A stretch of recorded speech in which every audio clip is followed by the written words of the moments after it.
Quran surah kedua ayat 30. Wa idh qala rabbuka lil malaika inni ja'ilun fil ardi khalifah qalu ataj'alu fiha man yufsidu fiha wa yasfiku ad-dima wa nahnu nusabbihu bihamdika wa nuqaddisu lak qala inni a'lamu ma la ta'lamun. Perhatikan dengan baik ayatnya. Wa idh qala rabbuka lil malaika, ya Muhammad sallallahu alaihi wasallam, ingatlah, bukan sekedar ingat. Itu dalam ilmu nahwu bisa ingat, pahami, dalami, maknai. Kalimatnya singkat namun padat. Seakan Allah ingin bercakap pada kita, pahami ya, pelajari dengan baik, kemudian dalami, ingat baik-baik. Bukankah saat mengingat kita kemudian mencoba menggali lagi apa yang telah lampau? Dihadirkan kemudian di masa kini.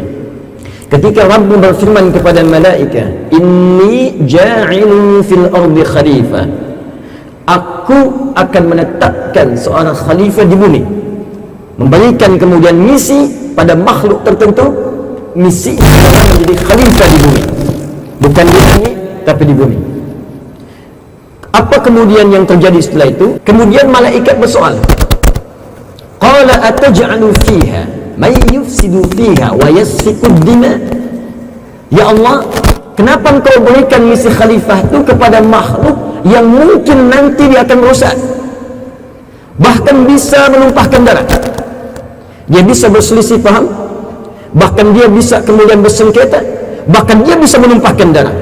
Ada yang membunuh, ada yang kemudian berkelahi, ada yang macam-macam merusak dan menumpahkan darah. Saya nak tanya sejenak saja, apakah itu terjadi sekarang? Ada yang di muka bumi ini saling membunuh, menumpahkan darah? Ada. Ada yang merusak? Ada. Bahkan kotak infak pun di masjid dirusak. Ya. Ada yang merusak dalam kehidupan, tanaman dirusak, haiwan dirusak, kantor dirusak, di rumah pun merusak, setiap tempat ada yang merusak. Wa nahnu nusabbihu bihamdika wa nuqaddisu lak. Qala inni a'lamu ma la ta'lamun. Kenapa yang dipilih itu bukan kami saja? Sedangkan kebiasaan kami tak pernah merusak. Kami bertasbih, kami memuji Engkau ya Allah, kami mentakdiskan Engkau. Apa jawab Allah saat itu? Malaika, inni a'lamu ma la ta'lamun. Aku lebih tahu tentang hikmah penunjukan manusia menjadi khalifah, sedangkan kalian tidak mengetahui hikmah di balik itu. Pertanyaan pertama, mengapa malaikat bertanya kepada Allah dan seakan mengetahui bahawa manusia itu bisa merusak dan menumpahkan darah? Ada yang berkata, ada manusia sebelum Adam diciptakan dan sudah hidup di bumi. Ada yang berkata, ada makhluk sebelum Adam yang juga merusak. Karena itu malaikat khawatir kalau ditunjuk bukan malaikat nanti merusak lagi di kemudian hari. Tapi ada di antara para ulama yang memberikan paparan yang sangat indah.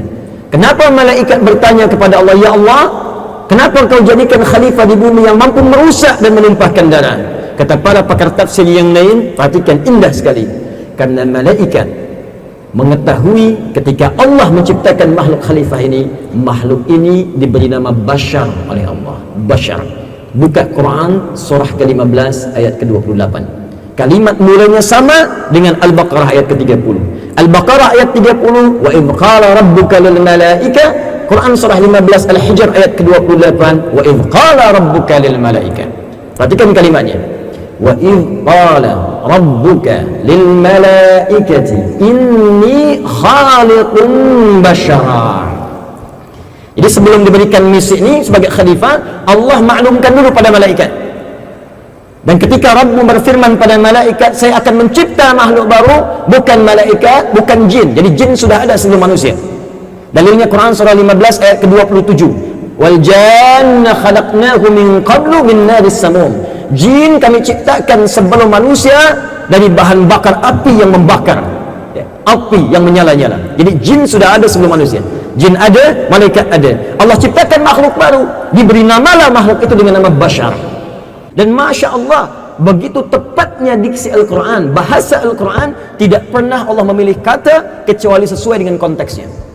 Ketika mula mencipta manusia, Allah tidak menyebutkan insan, tidak pula ins, bukan annas, dan tidak pula bani Adam. Allah firmankan, wa idh qala rabbuka lil malaikati inni khaliqum bashar. Apa itu bashar? Bashar itu secara singkat makhluk yang punya nafsu. Makhluk yang punya nafsu. Jadi malaikat tu saat dicipta, malaikat tak punya nafsu. Ini malaikat dicipta dengan bekal baik saja, namanya takwa. Jadi ada takwa, ada nafsu.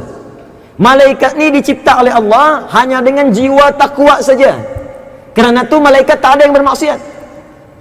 Tak ada malaikat yang berbuat salah. Quran surah ke-66, ayat yang ke-6, paling kiri sebelah atas di mushaf.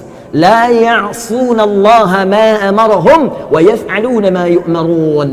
Tidak akan pernah ada malaikat yang bermaksiat kepada Allah. Begitu dia ditugaskan, maka seketika akan ditunaikan. Pernah dengarkan malaikat Jibril korupsi ayat? Tak. Pernah dengarkan malaikat maut terlambat mencabut nyawa? Tak. Kalau sudah tiba ajal, dia bertugas. Malaikat tak bermaksiat kerana jiwanya itu takwa. Lawan dari takwa itu nafsu. Ada satu makhluk yang dicipta oleh Allah dengan nafsu sahaja, tak punya dia takwa. Itulah haiwan. Haiwan dicipta oleh Allah dengan nafsu saja, dia tak punya takwa. Kerana tu jangan mencela hewan kalau dia berbuat salah, karena memang hewan tak punya insting takwa. Nah, kalau kemudian disatukan nafsu dengan takwa ini, menyatu menjadi satu, itulah yang disebut dengan bashar. Bashar. Di bashar, gabungan antara sifat takwa milik malaika dan sifat nafsu milik haiwan. Kerana tu kalau manusia tinggi takwanya, dia bisa melampaui malaika. Tapi kalau dia tinggi nafsunya, dia bisa rendah dibandingkan dengan haiwan. Ketika menyatu takwa dengan nafsu ini, maka malaika khawatir, ya Allah, nafsu itu akan cenderung membawa dia pada keburukan. Itu yang disebutkan di Quran surah ke-12 Yusuf ayat ke-53, paling kiri sebelah atas di mushaf.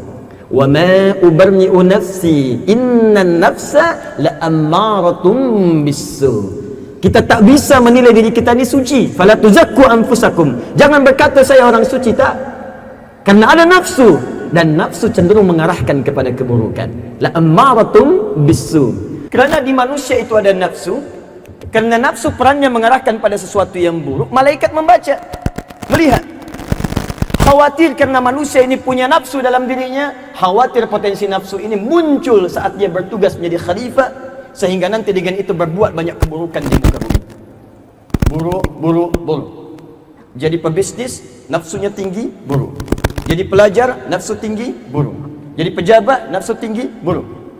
Itu yang menjadikan kekhawatiran dari malaikat. Itulah sebabnya nafsu inilah kemudian disebutkan oleh Allah Subhanahu wa taala dalam Al-Qur'an, tak ya malaika, aku lebih tahu dari apa yang kau khawatirkan. Aku akan kirimkan satu sifat yang dengan sifat itu akan menjaga nafsunya. Itulah yang disebut dengan takwa namanya. Kerana itu dalam Al-Quran takwa seringkali dipasangkan dengan nafsu.